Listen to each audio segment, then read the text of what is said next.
Follow the money. That's what I always say. You always follow the money. Yeah. This is Follow the Money with Mitch Moss and Pauly Howard on VSiN.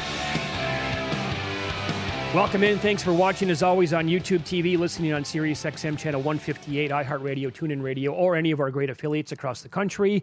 We're live in Vegas, Circa Resort and Casino, and as we do every Wednesday, we go out to the Progressive Guest Line to bring on the great Sal Paolantonio from ESPN. Good afternoon, Sal. Thanks for the time, as always, my man. How are you?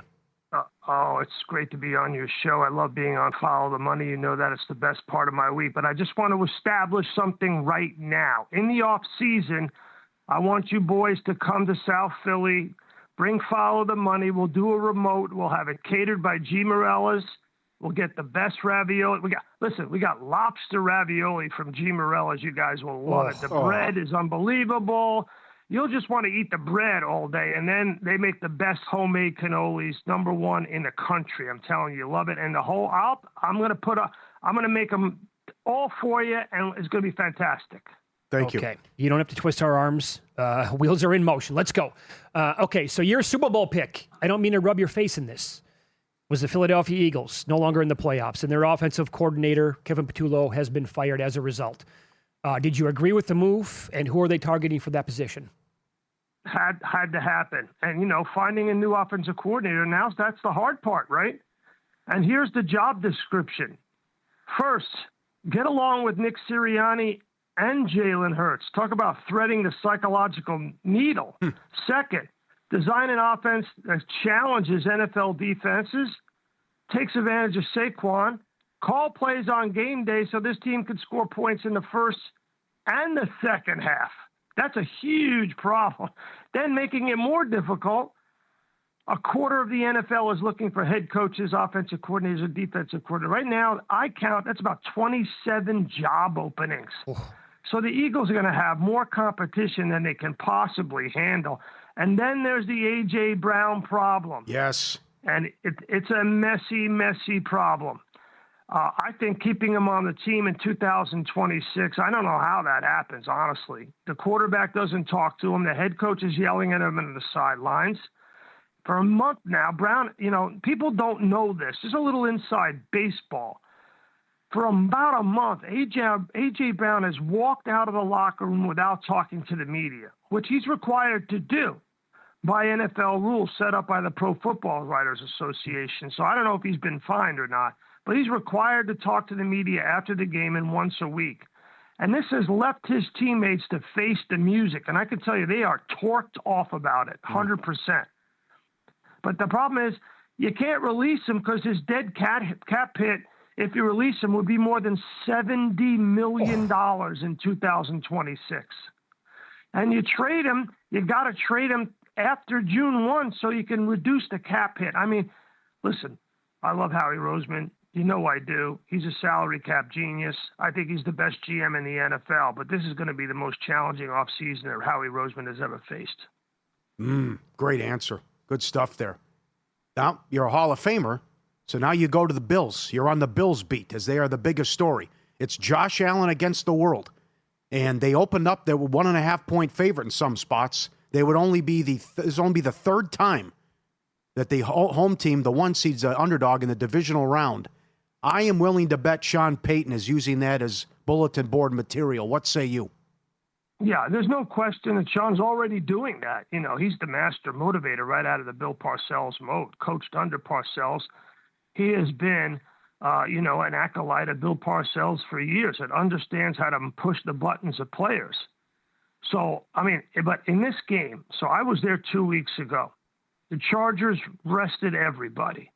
Mm-hmm. The Broncos had their first-team offensive line on the field, their whole first-team offense and their first-team defense. Sean Payton treated it like a playoff game because he wanted that #1 seed. They had problems scoring.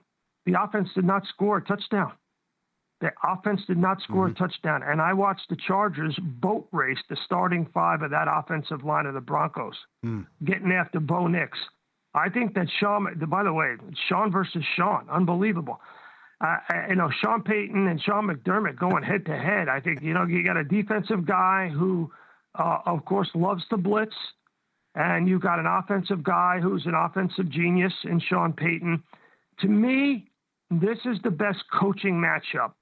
To me, this is the best quarterback matchup this weekend in the NFL. I can't believe this is a Saturday game. I think this has got to be a Sunday marquee game, in my opinion. And I kind of like the Buffalo Bills a little bit. Mm. I like the Buffalo Bills. I don't know, guys, if the Broncos have enough offense. I really don't know if they have enough offense. Are the Bills going to move the ball? So many guys are hurt. He's got 3 healthy wide receivers. Yeah, well, they have this guy who's a superhuman named Josh Allen, and you hear the way Sean Payton talked about him, about his ability to just break tackles in the open field. Quarterback sneaks of 1 yard turn into 6 yards. Everything about Josh Allen is freaky. He's a freak. He's an alien on the football field. Mm-hmm. He's different, and he showed that last week. Do you know, by the way, so the long story short, I like the Bills because I don't know if the Broncos have enough offense. I really don't. Did you know this is a historical wow? This is why it's so difficult. You know, they talk about buyer beware. In the NFL right now, it's better beware. Mm-hmm. Because listen to this historical wow. Since the NFL expanded to playoffs to 14 teams in 2020, no single wild card round had more than one fourth quarter lead change. Last weekend, we had 12 fourth quarter lead changes in a single playoff weekend. And here's the kicker. That's the most fourth quarter lead changes than any entire postseason in NFL history. Wow. Okay. That's the most incredible stat that I've heard today, for sure. Sal Paolantonio, our guest, the great Sal Pal from ESPN on the Progressive Guest Line. Like you, I was on Green Bay last week, and they're one of the teams that let that lead slip away. And there were, obviously the fourth quarter lead change in that one, 25 points by the Bears, came out of nowhere. What else do you like or love this week in the divisional round? Well, I like the Bills. Mm-hmm. I like the Niners getting 7.5 at Seattle. I do. Now, you look at it, both 3 seeds lost last week at home. Eagles lost to the Niners. Jags lost to the Bills.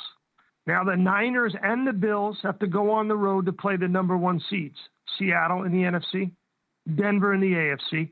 And both the Niners and the Bills are road dogs on a short week. I like road dogs on a short week in the playoffs. I do. Because that galvanizes a football team. And I was there, watched the Niners, was up close and personal with that team, talked to John Lynch. A lot of the former players were there. I'm coming off the Niners sideline talking to John Lynch. And my sport coat gets grabbed from behind. I'm stopped dead in my tracks. I look, and it's Charles Haley. And Charles Haley looks me in the eye, and he goes, "Are you Sal Paolantonio?" I said, you know who I am, Charles. He goes, well, we got a job to do this weekend. I said, yes, Mr. Haley, absolutely you do. Now, can I go get my press box hot dog, please? But they have rallied around. My point is, the whole organization has rallied around this team, decimated with injuries on defense. But here's the thing about Brock Purdy. I think that loss in Seattle woke him up. I'm not saying the Niners can win outright, but I like the Niners to keep it close. Okay. The Rams open up 4.5 at Chicago, and we're going to get some, super, all-time cold weather for a Bears game in the playoffs and in general. Bet down to 3.5 here on the road. Do you agree with that line move? Yeah, I do a little bit because, it's a Southern California team playing in Chicago. But Stafford has played there a lot in his career. That's the thing. Stafford has played a lot there in his career. And talk about chaos last weekend. The in-game win probability swings were unprecedented in Wild Card weekend. Well said. The Rams went from 98% chance of beating the Panthers down to 28% in the fourth quarter. Penalties almost killed the Rams' chances of moving on. The Bears went from a 4% chance of beating the Packers to a 94% chance of winning in the fourth quarter. Total chaos. Total. And in the end, you need a quarterback who can make a play in the fourth quarter. That's why I like the Rams. Okay. And so you like the Bills in the early game on Saturday. They will be playing which team in the AFC title game, as the Patriots are a 3-point favorite against the Texans? You know, here's the thing about everybody is now enamored with the Houston Texans defense, and rightfully so. But Aaron Rodgers was a statue. Drake May, if you look at Drake May's numbers on the run, outside the pocket, do you know that he is number one in every single category outside the pocket? You put him on the move, he is almost impossible to defend. Josh McDaniels has him so confident on the move. It's unbelievable. The numbers are incredible. He is number one moving outside the pocket. Passer rating, second in the NFL. Under pressure, first in the NFL. Overall passing rating, first in the NFL. Deep ball throwing outside the numbers, passer rating, 129.2, first in the NFL. This guy is an amazing on-the-run thrower, and that's exactly what they will do. They'll get him outside the pocket. I think the Patriots win the game. My paisan. Great as always. Yes. Love talking to you. Enjoy the games this weekend, and have a good time in Denver for the Bills and the Broncos. Thank you. We'll Take expand care. on the conversation with Sal Pell next. We have hypothetical numbers for the championship round next here on VSiN.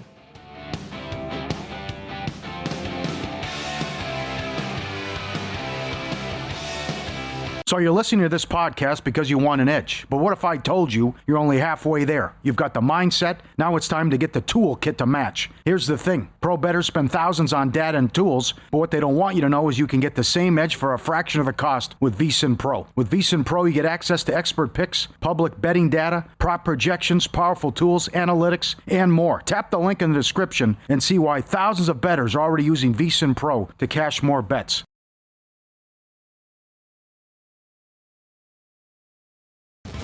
This is Follow the Money on VSiN. Mike Palm on the program in 15 minutes, VP of Circa Las Vegas. They are sitting at Patriots -3, -120 for the game against the Texans this weekend. We'll ask him if he sees that game going to 3.5. Okay, so we talked about the upcoming games for the divisional round, Sal Paolantonio, and who he likes in the previous segment. If you missed it, you can always go back and listen to the Follow the Money podcast. He does like the Bills, and he likes the Rams to win outright. He likes the Niners to cover, and he had great numbers there on Drake May. We have hypothetical numbers available at FanDuel and I think a couple of other spots as well. It's interesting. He mentioned this can galvanize the two road teams. It is On a short week? especially San Francisco. This is such. All the advantages go to Seattle. They're the better team. They just ran all over them and beat them on the road, and now you're coming off a physical game in Philly on a Sunday night, and now you got to go on the road Saturday night. Short turnaround, you lost your star tight end. Their best recipe in the game is if Sam Darnold is seeing ghosts. That's right. Who knows if that's going to happen or not. Maybe just run it, punish them on the ground again. All right, so when the Bills played at the Patriots late regular season in December, Patriots actually opened up a small favorite in that game. Buffalo closed 2.5, and they won. They were down big early, 21-0. You're like, oh, my God, this is a blowout. And they came roaring back to actually win that game 35-31, super high scoring. Look ahead number at FanDuel. If we get Bills at Patriots, AFC title game, New England -1.5, total 51.5. That seems like a high number for a title game. Right. Played outside in possible bad weather. Yep. They let them off the hook in that meeting, 24-7 at halftime. And the big Henderson run got them the lead, but the defense let them down in that game in the second half. Also, let's see if Buffalo wins, do they get out without more injuries? That's the other thing. Sure. As we've talked about many times, and it would be unfortunate, but this also is a war of attrition. Like the last man standing, who also was healthy, and maybe a key injury could decide this. Also, I would be only looking at betting New England in this game, but I would not want to lay 1.5. I want to see if the market's going to go the other way again. New England might have an easy time of it Sunday. Sal made some good points. May rushing prop, 36.5 yards. Wow. Number. But that's as high as Josh Allen's number. It is. But May could be great. Stroud could turn it over again. They got the good news today on Gonzalez. Maybe they have a comfortable, easy win. And the Bills are life and death. And maybe there's, both teams. And maybe it's a struggle and there's some key injuries in that game too. I would like Buffalo to flip here, go to 1.5, and then, to be honest, I'd like to tease the Patriots up to 7.5 in that spot. Now, you said something interesting yesterday about, this is wide open. These exactas, and who knows who's coming out of this. Wouldn't it be something if it's the 1 seed against the 2 seed? Yeah, in both. And then it's Seattle against the Rams, which I know the Rams are the 5, but everyone thinks most people think they're the best team in the league. Still, as of right now, they do. So after all this is wide open, good. No carnage. It could be Seattle Rams and New England Denver. Just heavy drama. Those numbers from Sal Paolantonio in the previous segment were amazing. 12 fourth quarter lean changes when you get 1, usually. Patriots at Denver. FanDuel has Denver minus 1.5, total 45.5. Again, I would like to tease. Depends on what happens this weekend. We'll see, and that number could change, obviously. But I would be looking to tease the Patriots up to 7.5 there as well. That's a tough game. So if that is the AFC title game, you're talking about a team that would be on a 14-1 run and another team that's on a 13-1 run, I believe, for the Pats. Mm-hmm. Which, they're it hasn't been the best schedules, but they're winning all these games, these teams. And it's been a struggle bus with Denver. Who has the coaching edge in that game? Or is it pretty even? Peyton and Vrabel. Well, I like Peyton's an excellent coach, but he does the flea flicker stuff on second, and he just does some weird stuff. Weird play calls. That's the thing that could get him. He almost lost a Raider game. He did weird stuff in the London game. He's a great coach, but it's just silly, like Mike McVay. Like, why do you insist on throwing 3rd and 1 every? The league knows. I mean, I can watch all your previous games, Sean. And you have a really good running game. Yeah, he loves to throw 3rd and 1, and it never works. Clear quarterback edge for the Patriots in that game. Bills at the Texans. Buffalo minus 1.5, total 44.5. That to me is a Texans money line bet. No. Yeah, they. Now, does Collins play? I'll say yes in the game. Yeah, then Houston's got to be favored. They have to be favored. They have wrecked Allen in the previous meetings. That he will get destroyed. Now, can he overcome that? Potentially, but it's a really bad matchup for that offensive line, and that secondary is so good as well. Hasn't gone well. Got to trust my eyes on that, and I think it's a terrible matchup for Buffalo. That's it. That'd be an interesting AFC title game. And hello, all the Houston futures that are out there. It'd be 11 wins in a row. And then you're at home, and you've owned this guy and beat him up. And there were some monster tickets on the Texans. Also, reminder, if you got these futures, you can come here and bet the no with all these teams. Mm-hmm. AFC, NFC, what have you. Hypothetical number here, AFC title game at FanDuel. Houston at Denver. Broncos minus 1.5, total 37.5 in that game. I would only look to bet under, typically between these two teams, but I don't know if I could go under 37.5. It's a low number. Okay, rematch. They did an excellent job on Knicks for 3 quarters. Stroud got hurt. Should have won the game. And then Mills came in and it didn't go well. But they let that one slip away. I think they were up 12 in the 4th quarter. Is that a good AFC title game in your opinion? Yeah, that's okay. I mean, still, I'd have to give them their flowers at that point. Sure. Denver would be on a 14-1 run and the 1 seed, and Houston's be 11 wins in a row. They've been excellent. I honestly think like any combination of the 4 that we just talked about, pretty damn good. Just the Texans defense against the Broncos defense would be. That has. Can I get the no? Can we get snow in Denver potentially rather than 60 degrees and then no touchdown scored in the game? It's a shocker. The weather in Denver. I know. Major disappointment. NFC, potential NFC title game. Rams at Seahawks, Seattle minus 1.5, 48.5.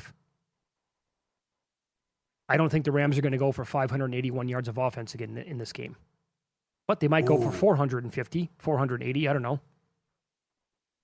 This is too much respect for the Rams, especially if Seattle's impressive Saturday night. Should they be a field goal? Yeah. Because if you put defense is getting worse by the week. And you're going to, I know what you said, how great Stafford was in that Thursday night game. They gave up 38 points to Sam Darnold. And they turned it over in that game. Yeah, don't I have this right? I get my combinations in the NFC West confused sometimes. I think McVay has owned Seattle. Yeah, and Arizona. Yeah, and that was happening But the last time they played. Shanahan has owned him. That's right. Okay. Bears at Seahawks. Seattle 5.5, 46.5. That's a good game. 5.5, huh? They would beat the Rams and then go on the road to be 5.5-point dogs?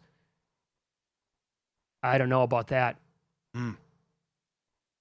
I would have to only look at the Bears with the points in that game. I would think that would be Seattle would be able to eat offensively.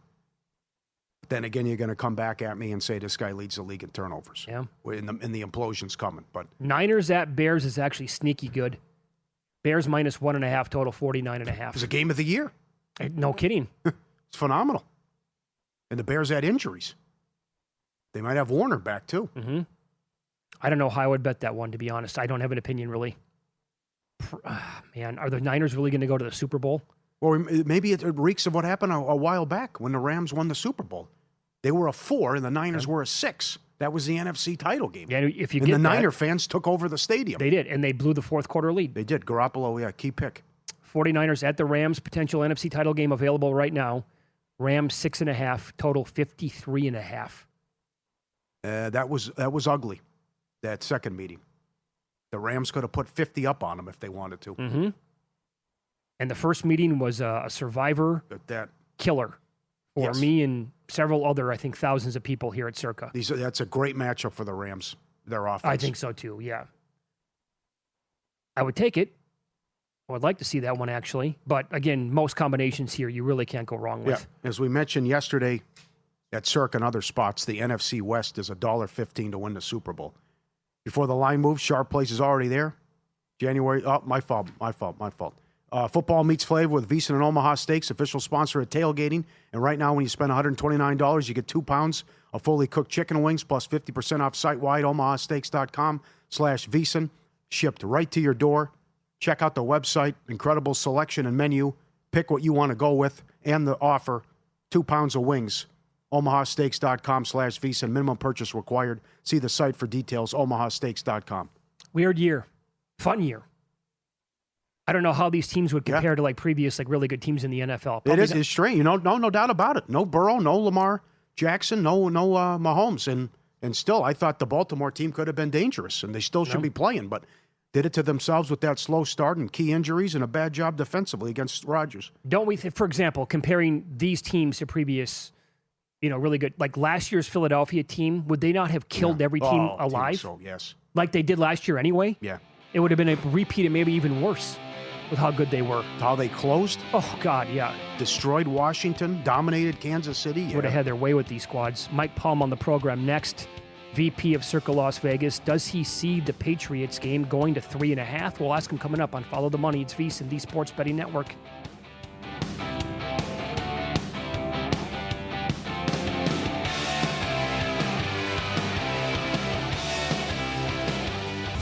This is Follow the Money on VSiN. Mike Palm joins the show now, VP of Circa Las Vegas, the Golden Gate, and the D here in downtown. Good to see he's the VP. If I didn't mention that, good to see you, Mike. How are you today? Hello, Mitch. Hello, Paul. How are you? Hey, Mike. Not too bad. Patriots, did you guys open 2.5 on this game, or was it 3 the whole time? Okay. We opened 3. It's been sitting there now at minus 120, trending towards going to 3.5. Do you think it will get to 3.5? What do you think of Davis Mills as opposed to Stroud, I think is the question there. I mean, some people think it's better. I think some people who have Houston positions think just having Davis Mills go is better for their chances of winning than having Stroud going. For at least, I thought he played a terrible game Monday night. Well, can he play worse? Well, he can't keep fumbling the snaps as much. But the balls were very inaccurate, Mitch. Oh, yes, they were. That game should have been a 24-point route from the get-go, and yet somehow the Steelers were still involved in the game in the fourth quarter. How does he miss Collins on that touchdown? It was really bad. So it seems to me like they're heading towards Mills. Maybe, obviously because of the money, you see the price, it goes to 3.5. It's hard moving off of 3 and 7. Even harder 3 than 7. Yeah. Because in the era of the 2-point conversion, you get more games landing 8s and 2s. But that 3 is so important because the game's tied late. When you get off the 3 to go either way, then, everybody laid 3 and everybody took 3.5. And what happens when it lands 3? You don't win any bets. Right. Can you explain that for Not those one. who don't know what it means for a book to get cited and how bad that can be? You talk about creating a middle or getting middled as far as the book's concerned. Well, you could as a bettor as well. A middle number is where the number lands and you win, or as a book, you lose both sides of the bet. So if you had the number 2.5 and you closed 3.5, people laid 2.5 and took 3.5. Just to move the half off of the number, like 3 or 7, though, you can get sided on a number. So if it lands 3, every bet that you took at 3, you push, and then nobody laid 3.5. They obviously took 3.5. So you lose all those bets and push the rest. So it's not quite as bad as getting middled, but almost. They got to help him out and establish that rushing attack, too, which nobody saw that coming, that Marks ran all over him. Marks was terrific. It was also great against the Chargers, too, but they've been too pass-happy. And Stroud had 2 picks in that Charger game and then 5 fumbles in the silly interception in the red zone as well. So that's how they got to help him out and establish the run, and maybe Mark's can have a decent game against the Pats. Did you win all the big bets? I can't believe the handle, all the big bets you guys took. We took a lot of 7-figure bets this weekend, Paul. That's usually reserved for Super Bowl. That's right. But as bad as the college football semis were, because we got beat both games, we got beat with the Miami, but not as bad as we got killed with Indiana. Absolutely destroyed with Indiana. We won every bet this weekend. Oh, you did? It was the best week. If you just say Saturday, Sunday, and we even won the Monday night, which usually it's tough because parlays come in both ways. The last game of the weekend is usually a loser either way. Mm-hmm. We won a little bit to Monday night. We needed Houston by 10 or more, and we got there.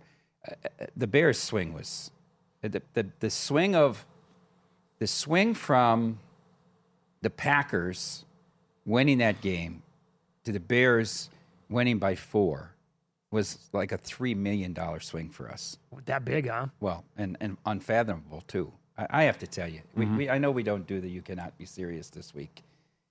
I don't watch Le Batard a lot. I do here and there. He said this was the worst playoff loss in the history of the NFL. I don't know if I can argue with him. I mean, you can think back to Houston and Buffalo in that game, but at least they were going up against a great offense, right? Houston was playing on the road and going up against a great offense. This Bears defense ranks 29th. 29th, first half. Take it 85 yards, no problem, touchdown. Take it 87 yards, no problem, touchdown. Bears go fourth, don't get it. You can only go 32. You go 32, touchdown, and you run out of time and miss a field goal to end the half. Now you're going up against the 29th ranked defense. 3 and out, -2 yards, punt. 3 and out, 8 yards, punt. 1 first down, 13 yards, punt. 3 and out, -10, punt against the 29th ranked defense. Well, they turn you over. They take the ball away. How many turnovers did Green Bay have?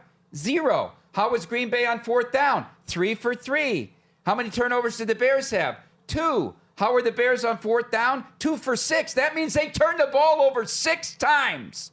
The Bears had 6 turnovers. You had none, and you blew a 21-3 halftime lead. And, oh, by the way, you got the ball first. How about the drive that you missed a field goal?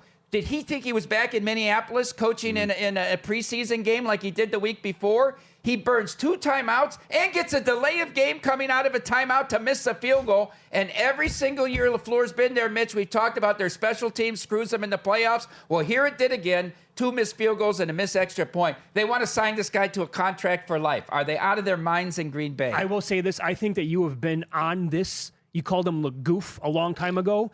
You have been anti-Matt LaFleur for, I think, longer than anybody that I've heard. He took 13-3 twice and couldn't get to a Super Bowl. He had Rodgers still in the prime of his career and couldn't get to a Super Bowl. He's better with Willis at quarterback. He's bad when he has a good quarterback. I just thought his coaching, and you know what, you could argue the worst part of him is he always throws his players under the bus. He didn't get to do that this time. He was very nice and everything in the press conference because I think somebody in Green Bay talked to him about it. I would move on. You would? I would. He's not getting you to a Super Bowl. What's the standard for this team of Lombardi? Isn't it Super Bowl or bust for the Packers? And in those 2 years, by the way, Rodgers still in his prime, back-to-back MVPs, playing the best football back-to-back of his life. MVPs too. Somebody said, "Oh, maybe the people in Green Bay want Harbaugh." Well, he couldn't get to a Super Bowl with an MVP either. I get it. They were 9-3-1 after they beat the Bears and lose their last 5. Criminal. They have to get a better seed. That's number one. Criminal. I don't know if they can go with an extension, but they're expecting the phones to ring, and maybe they could work out a trade. Do you like anybody in the Bears game now that they advanced? I got 4.5 on the Bears. Yeah, I don't know. How can you back the Bears? It's all these improbable endings. At some point, it's going to end. I don't know if it's happening this week, though, because the Rams are going in the wrong direction for a good month now. The Rams' defense is no good. Let's be honest there. I like the game over, but that's the one game I really don't have an opinion on. Okay, and because I grew up in Chicago, in Dubuque, it's hard to go against the Bears. Are you okay with teasing? No, well, now it would be Buffalo, but teasing either which team you can get there at 7.5 because you've been able to do that all week long, along with Seattle down to 1.5. Yeah, I'd love it. I hate that hook on the Seattle game. They're still division opponents that play each other 2 or 3 times a year. I know they dominated them in San Francisco in that game. I know the 49ers are banged up, but it's still Darnold. And it's hard to lay more than a touchdown there. I actually like the Bills to win this game. That's how I bet it. I like the Bills to win. I liked the Bills last week with everybody in the world, although Zach Cohen gave out the Bills too. I have to give him credit for that. You guys took a humongous bet, right, on Jacksonville, like on game day. You closed 2.5 on the Jags? Yeah, $1.4 million. 1.4? Yeah. And a wild card weekend. And 1.5 on the Packers. What a Saturday it was. God. I had the Packers too. I mean, I fair. loved the Packers. I loved the Packers this week. LaFleur was terrible, but so was Cohen. I don't know how you abandon the run there after you go right down the field with Tootin. Tootin, boot scooting. So was Ben Johnson. Ridiculous. Going fourth down from his own 30 was awful. Yeah. But it gets wiped away, and they say, "Oh, what a great job he did." I thought he was awful. I did. That's the way it works, right? Imagine a game where McDermott outcoaches you in Jacksonville. That's hard to believe, isn't it? Yeah, good call with you and the prop on the receiver. He got concussed right away. I said, "Oh my God." And he had a huge game. So, I mean, very good for you. Bigger surprise. What happened with LaFleur or Coin Hop didn't know he won circa millions and said, I guess I should have read the rules. Yeah, they both thought they were going to split it, and they both hedged that way. Did you know that? Both first and second thought that we would combine first and second money and didn't know there was a tiebreaker, and both hedged thinking that it was going to be a tie. So I guess you should read the rules too. So that means that, well, at least one of them, they both lost their hedges then. Yeah. They both lost it, yeah. Yeah. So another result why it was a good weekend for one you guys. overhedged, one underhedged, because they were shooting at the wrong number. Oh, yeah. The second place guy was tough. How does that happen? Well, I mean, the rules, I get it. I mean, every place is a tie except first, right? Because we only give out the one jacket. Yeah, because that's, for people who don't know, here at Circa, I think the general rule is you guys do not like. We hate it. You like one winner, and that's it. Yeah, sure. Yeah.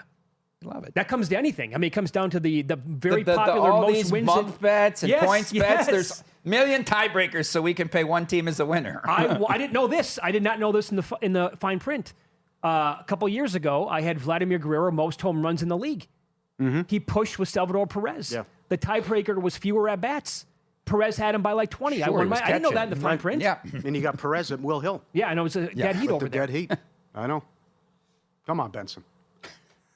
What do they have to like scream and like highlight it all in red? Now here are make sure you read all this stuff, guys. It's just like the people that didn't know there was a pick on Thanksgiving. Come on. Yeah. Let's go quick hockey tonight, huh? Devils of Malinsky here off a 4-game road trip. I like the Kraken. They're hot, plus 130 in New Jersey. And Quick has lost his last 8 starts, and he's been horrible, and the Rangers are bad at home. I took Ottawa minus 115. I get over 6 in that game as well. Okay. You're okay now with Ottawa being back? No, yeah, well, Ottawa still doesn't have a goaltender. They need a goaltender more than Edmonton does. I was surprised that Dean Evison got fired. And Rick Bowness is retired for the 8th time, comes out of retirement here. So watch the dead coach bounce with them for 3 or 4 games. Sure. Do you think Indiana's laying too many points to Miami? No. This team is... Take them out behind the woodshed again? Miami's good, but Mississippi exposed them a little bit. They can be physical with them, but this team, when they made the catch, when Oregon tied it 7-7 and they had like 3rd and 12, as soon as he caught that ball, the game was over. Yeah. All right, Mike, have a good week. Thank you. Up next, tonight's NBA card. Had to make a couple of prop bets just based on the numbers. I'll explain next.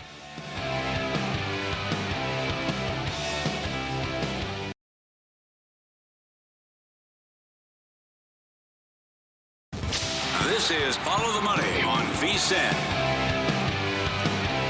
We'll get into tonight's hoops card coming up in a second. The NBA can always be so tricky. I mean, we have games coming up always, within the next hour, within the next 15 minutes. Depends on what hour we're talking about it here. Games start at 7 o'clock Eastern. We're on until 7. And at that time, for the games tipping off in the half an hour, I think we have an idea what's going to happen. But like last night, it's a good thing we didn't really say much on the Lakers-Hawks game. And even if the show following us, primetime, if they were talking about that early, it looked like Luka and LeBron were both going to miss, at least one of them. Mm-hmm. And then not long before tip-off, oh, guys, hey, both are playing. Well, there's two things there. Number one, something I always talk about. I'm concerned when in these particular cities, right? When the road team is already there waiting, you can get in trouble and have some fun, right? Uh-huh. Miami flew, LA flew, whatever. That happened maybe, but also the Lakers were 19 of 34 from three. Sure. And something absurd. And they all played well. They all shot well. And they dropped the $140 on Atlanta. So that kind of stuff can happen. And I know Booker got hurt, but the Suns spit that up as well. Yeah, they did. In that Heat game. So you're always concerned about, well, back-to-back, yeah, but this team's been sitting there for a day and enjoying themselves in a great city. Tonight's, it's always tough from a side standpoint, I think, in the NBA. Oh, I had the Spurs last night. Tell me about it. Down by 3 at halftime. And I can't kill you for that. I mean, I think OKC had to show you after getting obliterated. I would say, and I hope I'm wrong, I would say condolences to a lot of viewers out there if you have Cleveland on futures and with your future parlays. I just don't think there's something wrong. I don't think they can fix it. They already have more losses than they did all of last year. Now Hunter's unhappy and he wants out.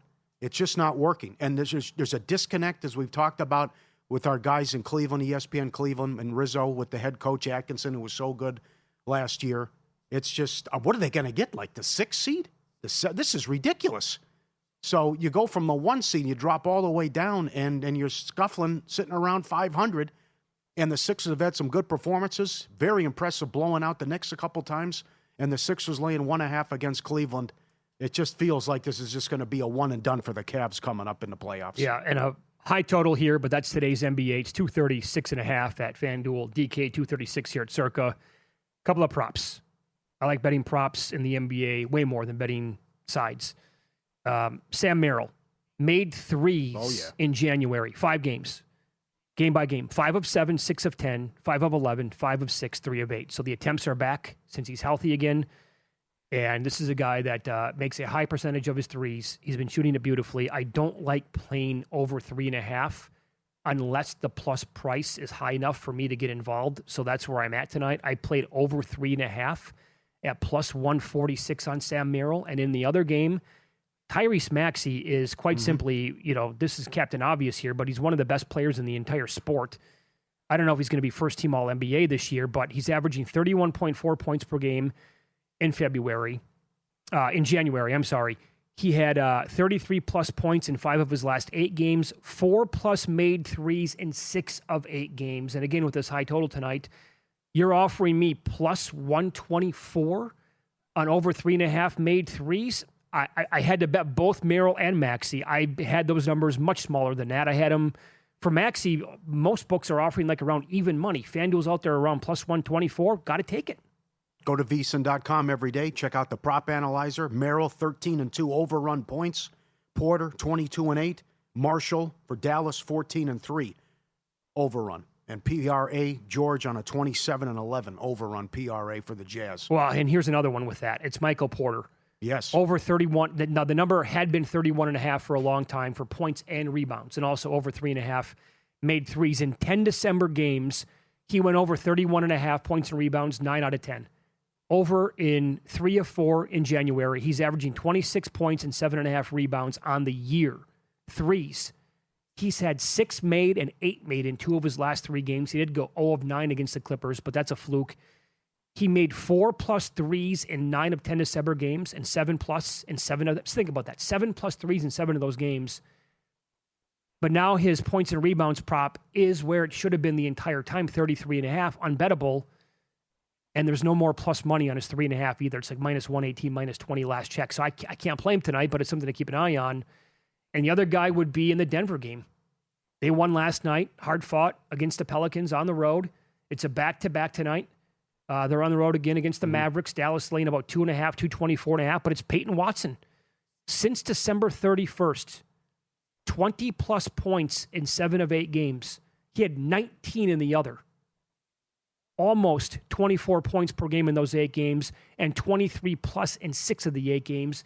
his prop for tonight is 19.5. So will he just score 20 points in the game? You could still find it around even money on that. Blazing hot. The back-to-back is one thing that concerns me. Well, what do we do with Cooper Flagg now?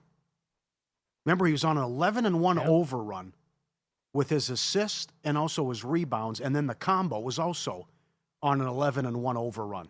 Then Anthony Davis got hurt, and he had a bad performance against the Bulls, and then he had 5-5 in the last game. And then Davis has changed his mind, I guess. I'm not going to have surgery. So then they're still trying to trade him, and he could be back in a couple months. So he's sitting there at like 12.5 now, 11.5 for the combo. Oh, I think you probably play it over again, though, right? Once it ever comes back down. Tough. Well, you would think it'd be a more case where he'd go over because now without Davis. Take Davis out of the lineup? That hasn't been the case, yeah. This one's tough. But I'd keep an eye on that and see how it goes now where we're not going to have Davis now that he's played 2 unders. And nothing's a lock, we understand that, but there should be fireworks in this Utah game at Chicago, 241.5 the total. This is number 3 against number 4 in pace, and Utah, the worst defensive team in the league. The Bulls are near the bottom as well, and I would think the Knicks get what they want offensively. Knicks team total against Sacramento. Sacramento smelling themselves after beating the Lakers. I don't know what they're trying to accomplish there. They're just horrible roster and a nightmare season for Sacramento, which I understand what, Tim Bontemps and others have said about the Knicks where, they had that bad run after the Cup, ATS, but they know they're going to be judged only on what happens in the playoffs. Mm-hmm. You fire your coach when you go to the conference finals. He's got to make the finals. So that's what Brown knows what he's up against, or else it's not a successful season. One of the first teams that I saw rumored when the Ja Morant trade stuff kicked up, I think it was like a little bit last week. Not much of a market. Not surprised. But do you know one of the very first teams I saw reported? No. You just talked about them. Oh, God. Sacramento. They take on all these guys. That would be the most typical thing the Kings could ever do. Yeah. They have no idea how to put together a team. They did actually a couple years ago, and they won the division, and they were 400-1 to win the division on New Year's Day, and they gave the Warriors a great run for, a 7-game series in the playoffs, and they tore the team down. Yeah. He's like Trae Young. He's a distressed asset. And look at the record. They have a winning record when he doesn't play and a losing record when he does play. It's like the Trae Young thing all over again. So now it's just like, it's unfortunate with the off-the-court stuff and the comments, and he doesn't like any coach that they have, that now I don't even know what you're going to be able to get for him. I will say that. Not a good shooter, and you just saw Trae Young go into purgatory with Washington. Let me run this by you. JVT and I have talked about this 2 weeks in a row on Pod to the Futures, available wherever you get your podcasts. What about Adelman for the Nuggets Coach of the Year? I was staring at 150-1 2 weeks ago when we recorded it. I didn't get down. What's the record since Joker got hurt? Oh, it's very good. They're still number 1 in offense. They're 6.5 back of OKC in the division right now, so they're treading water. But if you factor in how, not just Joker, but how many other guys have missed time, and basically he has figured out a way for Jamal Murray and Peyton Watson to lead this team now. Gordon's been playing it, but Missoula's going to be tough to beat. But think about this, though. If this guy finishes with, could they finish as the 2 seed overall in the Western Conference without Joker for that long? And you're playing with guys that I've never heard of before in my entire life. He was 150. He's still 50 or 60-1 to win the Coach of the Year. I'm just saying, that number can only go down. That's it. The Celtics are a game behind the Knicks. The Missoula's got a great case. Yeah. Because everything I just said about Joker, you can come back and say, well, yeah, hey, dummy, they've done it without Tatum. I get that. That's why I think Jaylen Brown's live to win MVP. Toronto's in the mix, too. Yeah. They're only 2 back. Toronto is still 35-1, I believe, to win that division. They're sitting there 2 back. That could be the Suns from 4 or 5 years ago. Yes. The thing is far from over, man. Kings, you mean? Kings. No, remember, the Suns were. He's talking to win a division? Yeah, we got back from vacation 4 or 5 years ago, and they were still sitting there at a huge price to win the division. They pulled it off. 2021, something like that. Yeah, they won the Pacific. That was the same year that Thibodeau won Coach of the Year. And books would not move the number on them for him for quite a bit. It's gonna be hard. just because of what Boston's doing in Toronto. But I see your case. NHL analysis with best bets on tonight's card as VSiN's hockey betting analyst Jonathan Davis joins us in studio coming up next.